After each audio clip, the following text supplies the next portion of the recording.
পেশা আর ভালোবাসার এই মেলবন্ধন যেন এক রূপকথার গল্প। ভারতের ঝাড়খণ্ডের এক জুটি, যাদের প্রেম ৩ বছর আগে বন্ধনে বাধা পড়েছিল, আজও যেন সময়ের সব বাধা অতিক্রম করছে। স্বামী অরুণ পেশায় একজন ট্রাক চালক, আর স্ত্রী পূজা কলেজের ছাত্রী। তাদের ভিন্ন পথ, ভিন্ন জীবনযাত্রা, কিন্তু হৃদয় এক। ভালোবাসা তাদেরকে আলাদা হতে দেয়নি, হারাতে দেয়নি একে অপরকে।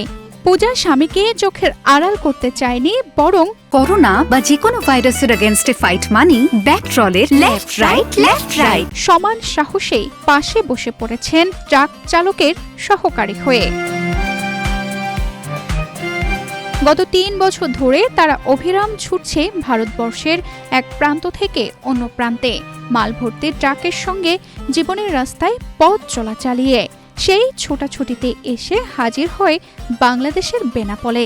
বন্দরের কার্গো শাখা ও কাস্টম কর্মকর্তারা, এমনকি সাধারণ মানুষও এক নজর দেখার জন্য ভিড় জমে যায় শেড এলাকায়। মুহূর্তের মধ্যেই তাদের গল্পে ভরা দৃশ্য যেন চোখের সামনে ফুটে ওঠে। দুই ভালোবাসার মানুষ এক ট্রাকের আড়ালে এক অদম্য সাহসের সঙ্গে জীবনকে বুকে নিয়ে দাঁড়িয়ে। তানজিদা রহমান, ইনায়া, বাংলাদেশ প্রতিদিন।